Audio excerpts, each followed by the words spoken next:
How to replace the toilet seat and lid. You will need a 10mm spanner, protective gloves, pliers are optional. Locate the toilet seat fixing nuts on the underside of the pan. Using the spanner, loosen the fixing nuts and with your fingers, remove the nuts and washers completely. Remember to do this on both sides. If your toilet seat is fitted with wing nuts, use your hands to remove them. You may need to use pliers if the wing nuts are tight. Keep the nuts and washers in a safe place so you do not lose them. Carefully lift the toilet seat and lid from the pan.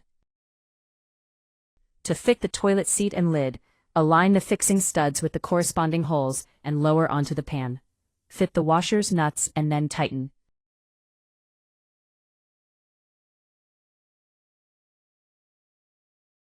Remember to do this on both sides.